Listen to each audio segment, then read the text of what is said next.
आप सभी को जय मसीह की मेरे प्रिय भाई बहनों। आज मैं इस वीडियो में बात करना चाहता हूँ। आज आपको बहुत महत्वपूर्ण ये बातें याद रखनी हैं। यीशु मसीह चार पापों से सख्त नफरत करते हैं, हमेशा नफरत करते हैं, क्योंकि वो परमेश्वर नहीं चाहते हैं कि हर एक मसीह भाई बहन के जीवन में ऐसा हो। यदि आप जानना चाहते हैं ये चार बातें कौन से ऐसे चार बातें हैं जिन्हें हमें जानना चाहिए, हमेशा हर पल हर समय हर घड़ी हमें ध्यान पूर्वक देखना चाहिए, सीखना चाहिए और समझना चाहिए। चलिए आइए शुरू करते हैं, ज़्यादा टाइम वेस्ट ना करते हुए। परमेश्वर आज आपको जीवन में ब्लेसिंग करेगा, आपको आशीष देगा, आपके जीवन में ढेर सारी बरकतें, आपको ज्ञान, बुद्धि और समझ और ताकत से परिपूर्ण करेगा। विश्वास रखना। चलिए पहला देखते हैं हमारा पॉइंट क्या होगा। परमेश्वर ने कहा है मूर्ति पूजा। आज हमारे देश में, आज हमारे संसार में बहुत सारे रीति रिवाज है, बहुत सारे चलन हैं। आप लोग जानते हैं अच्छी तरीके से, भली भांति आपको उससे परिचित हैं। लेकिन प्रभु यीशु मसीह ने क्या कहा है, मूर्ति पूजा से सख्त नफरत करते हैं। पहले तो आप इन बातों को हमेशा याद रखना, क्योंकि परमेश्वर ने कहा है मूर्ति पूजा मत करना। जैसे हम पढ़ सकते हैं यिर्मयाह के पुस्तक अध्याय 10 और वचन नंबर 3 से लेकर के 5 तक। यहाँ पे हम ध्यान पूर्वक देखते हैं, समझने की कोशिश करते हैं। क्योंकि देशों के लोगों की रीतियां तो निकम्मी हैं, मूरत तो वन में से किसी का काटा हुआ काठ है, जिसे कारीगर ने वसूली से बनाया। यहाँ पे परमेश्वर का वचन क्या कहता है, हमें इस पर ध्यान देना है। आज हमारे देश में, आज हमारे संसार में, आज आपके घर के अगल बगल में, आस पे पड़ोस में बहुत सारे रीति रिवाज हैं, आप देखते हैं, आप जानते हैं। लेकिन परमेश्वर ने इसे सख्त नफरत किया है। हमेशा याद रखना, मूर्ति पूजा मत करना। और आगे देखते हैं, वचन यहाँ पे लिखा है लोग उसको सोने चांदी से सजाते हैं। 4 में क्या लिखा है, लोग उसको सोने चांदी से सजाते हैं और हथौड़े के कील ठोक ठोक कर दृढ़ करते हैं, यानी मजबूत करते हैं कि वह हिल डुल ना सके।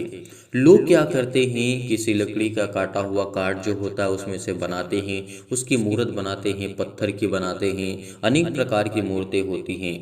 तो परमेश्वर ने कहा है, आगे लिखा है 5 में, वे खराद करके ताड़ के पेड़ के समान गोल बनाई जाती हैं, पर बोल नहीं सकती। और परमेश्वर का वचन यहाँ पे कहता है बोल नहीं सकती, उन्हें उठाए फिरना पड़ता है, क्योंकि वे चल नहीं सकती और ना कुछ भला कर सकती हैं और ना कुछ आपका बुरा कर सकती हैं। उनसे मत डरो, ये परमेश्वर का वचन कहता है। तो क्या हमें आज उस परमेश्वर के वचन पे यकीन नहीं करना चाहिए, भरोसा नहीं रखना चाहिए? नहीं, हमें भरोसा रखना चाहिए कि खुदा हमें बरकत और आशीष देने वाला है। तो यहीं पे हम देखना चाहते हैं, लिखा हुआ है, आगे एक वचन देखना चाहते हैं। भजन संगीता अध्याय 115 और वचन नंबर लिखा है 3 से लेकर के 8 में। यहाँ पे लिखा है हमारा परमेश्वर तो स्वर्ग में है, उसने, परमेश्वर ने क्या कहा, हमारा परमेश्वर तो स्वर्ग में है, उसने जो चाहा वही किया। और 4 में लिखा है उन लोगों की मूर्तें सोने चांदी की ही तो हैं, वे मनुष्य के हाथ की बनाई हुई हैं। आज हमारे समाज में, आज हमारे पास बहुत सारे रीति रिवाज हैं। क्या आपको परमेश्वर के प्रति प्यार है, प्रेम करते हैं? तो हर एक मसीह भाई बहन कमेंट करेगा, इस वीडियो को ज़्यादा से ज़्यादा शेयर करेगा, ताकि एक शेयर कर देने से हमारी ज़िंदगी में या और किसी की ज़िंदगी में थोड़ा सा भी परिवर्तित या चेंजिंग आ सकता है। तो इससे बड़ी बात हमारे लिए और आप सब मसीह भाई बहनों के लिए नहीं हो सकती है। इसीलिए इस वीडियो को ज़्यादा से ज़्यादा शेयर कर दीजिएगा और परमेश्वर के वचन को आप देखिए और समझने की कोशिश करिए। परमेश्वर का वचन क्या कहता है, तो यहाँ पे लिखा हुआ है, परमेश्वर का वचन 5 में कहता है उनका मुंह तो रहता है, उनके पास मुंह तो रहता है परंतु बोल नहीं सकती, उनके आंखें तो रहती हैं परंतु वे देख नहीं सकती। 6 में लिखा है उनके कान तो रहते हैं परंतु सुन नहीं सकती, उनके नाक तो रहते हैं परंतु वे सूंघ नहीं सकती। यहाँ पे परमेश्वर का वचन कहता है उनके हाथ तो रहते हैं परंतु वे स्पर्श नहीं कर सकती, यानी किसी को छू नहीं सकती हैं। ये परमेश्वर का वचन कहता है उनके पांव तो रहते हैं परंतु वे चल नहीं सकते, और उनके कंठ तो रहते हैं लेकिन कोई शब्द उनके मुंह से नहीं निकल सकता। तो ऐसा कौन सा ईश्वर हो सकता है, ऐसा कौन सा भगवान हो सकता है जो सब कुछ होने के बाद भी उसे लकड़ी से बनाया जाता है, उसे पत्थरों से गढ़ा जाता है।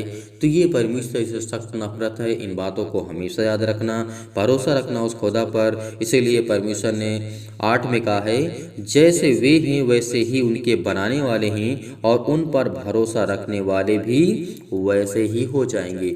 यदि आज हमारे जीवन में बहुत सारी दिक्कतें हैं, बहुत सारी प्रॉब्लम है, बहुत सारी चिंताएं हैं, तो आज हमें डरना नहीं चाहिए, आज हमें मुकाबला करना चाहिए, आज हमें लड़ना चाहिए। आज हमें सामर्थ्य देता है परमेश्वर, ताकत देता है। तो इन बातों को आपको ध्यानपूर्वक देखना है, सीखना और समझने की कोशिश करना है, ताकि आपके जीवन में भी परमेश्वर ब्लेसिंग करे, आपको आशीष दे, आपके बच्चे के जीवन में, आपके घर में, आपके परिवार में, आपके अनेकों प्रकार की आपके जीवन में जो प्रॉब्लम है, जो दिक्कत है, उसमें परमेश्वर आपको बरकत दे।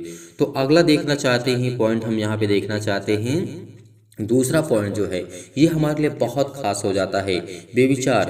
यानी गलत विचार, गलत सोच, गलत नज़रिया जो होती है इंसानों की, लोगों की। आज हमारे समाज में बहुत सारी दिक्कतें हैं, बहुत सारी प्रॉब्लम है, बहुत सारी चिंताएं हैं, अनेक प्रकार की मुश्किल है। लेकिन फिर भी इन बातों को यदि आप ध्यान रखते हैं तो परमेश्वर आपको जरूर ब्लेसिंग करेगा, आपके जीवन में आपको आशीष देगा, आपके जीवन की हर एक घटे और कमी को पूरा करेगा। और जो आपके बेविचार करने की सोच होती है, जो समझ होती है, उसमें परमेश्वर आपको नियंत्रण करेगा। तो यहाँ पे हम देखना चाहते हैं मत्ती अध्याय 5 और वचन नंबर 28 में लिखा है, परंतु मैं तुमसे तुमसे यह कहता हूँ। यहाँ पे प्रभु यीशु मसीह कहते हैं कि जो कोई किसी औरत या गलत औरत पर गलत निगाह से देखे, वह अपने मन में उसके प्रति बेविचार कर चुका। ये परमेश्वर का वचन कहता है, प्रभु यीशु मसीह खुद कहते हैं अपने मुंह से इस वचन को लेकर के। तो हमें क्या करना चाहिए, हमें कहीं भी जाना चाहिए तो हमें देखना चाहिए, सीखना चाहिए, समझना चाहिए, हर एक व्यक्ति से प्रेम रखना चाहिए, प्यार रखना चाहिए। लेकिन अपने मन में किसी के प्रति गलत विचार रख करके क्या आप कुछ कर सकते हैं? नहीं, आप अपने मन को, अपने आत्मा को, अपने दिल को कोसते हैं। तो इस बात को याद रखना कि परमेश्वर का वचन क्या कहता है। अब तीसरा पॉइंट हम देखना चाहते हैं, क्योंकि ये बहुत महत्वपूर्ण होता है, ये हर एक मसीह भाई बहन के जीवन में ये घटना घटती है। तीसरा पॉइंट हमारा क्या है? छल कपट न करना। ये इससे सख्त नफरत परमेश्वर कहता है। यदि आपके जीवन में किसी प्रकार की दिक्कत है, प्रॉब्लम है, चिंताओं से आप डूबे हुए, डिप्रेशन का शिकार हो चुके हैं, आप बहुत मुश्किल घड़ी से गुजर रहे हैं, तो परमेश्वर आपको संभालेगा। लेकिन जो लोग छल और कपट करते हैं, लोगों से झूठ बोलते हैं, लोगों से और सारी बातें करते हैं, तो ये सारी प्रॉब्लम्स, ये सारी दिक्कतें आपके जीवन में आती हैं। ये आपको इससे मुकाबला करना होगा। अगर इन तीनों बातों को हम ध्यानपूर्वक से देखते हैं, समझते हैं, तो हमारे जीवन का एक बहुत बड़ा हिस्सा बन जाता है। हमारे जीवन का एक बहुत बड़ा हिस्सा बन जाता है आपके बेटे के जीवन के लिए, आपके घर के, आपके परिवार के, आपके माता पिता, भाई बहन, जो भी आपके परिवार में आपके साथ लोग हैं, तो परमेश्वर उनको भी ब्लेसिंग करेगा, उनको भी आशीष देगा। तो यहाँ पे देखना चाहते हैं भजन संहिता अध्याय 101 और वचन नंबर 7 में लिखा है, जो छल करता है वह मेरे घर के भीतर न रहने पाएगा, जो झूठ बोलता है वह मेरे सामने ना बना रहेगा।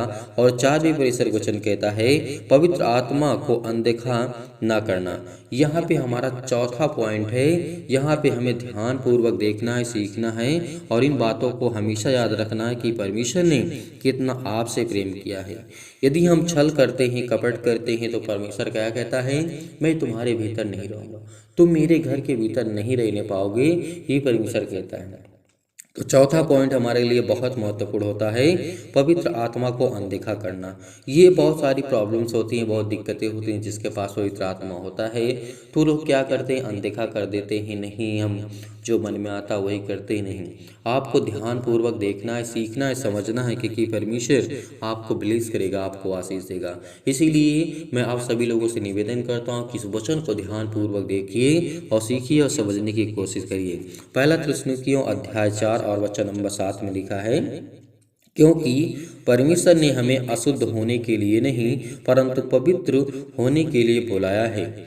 8 में लिखा हुआ है, इस कारण जो तुच्छ जानता है वह मनुष्य को नहीं परंतु परमेश्वर को तुच्छ जानता है, जो अपना पवित्र आत्मा तुम्हें देता है।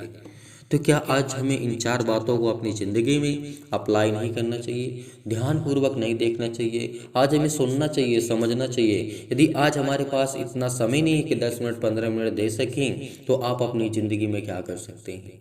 आप जब परमेश्वर के लिए इतना समय नहीं दे सकते हैं, तो आप अपने जीवन में कौन सा काम में आप समय दे सकते हैं, कौन सा आप अपनी ज़िंदगी में काम कर सकते हैं।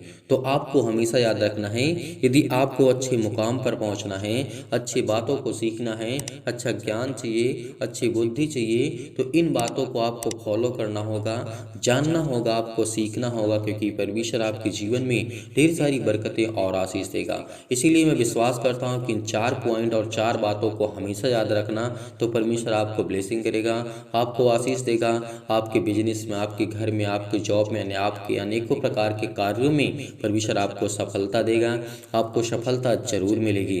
मैं आप सभी लोगों के लिए प्रार्थना करूंगा, आप हमें कमेंट के माध्यम से जरूर बताइएगा। परमेश्वर आपको ढेर सारी बरकतें और आशीष दें। चलिए अब यहीं पे इस वीडियो को समाप्त करते हैं। परमेश्वर आपको ब्लेसिंग करे, आशीष दे, और आप जाते जाते इस वीडियो को इतना शेयर करें, इतना लाइक करें, इतना कमेंट करें कि और दूसरे तक पहुंचे और लोग विश्वास करें, भरोसा रखें, और आपके जीवन में परमेश्वर और उनके जीवन में परमेश्वर ब्लेस करे, आशीष करे। God bless you. आमीन।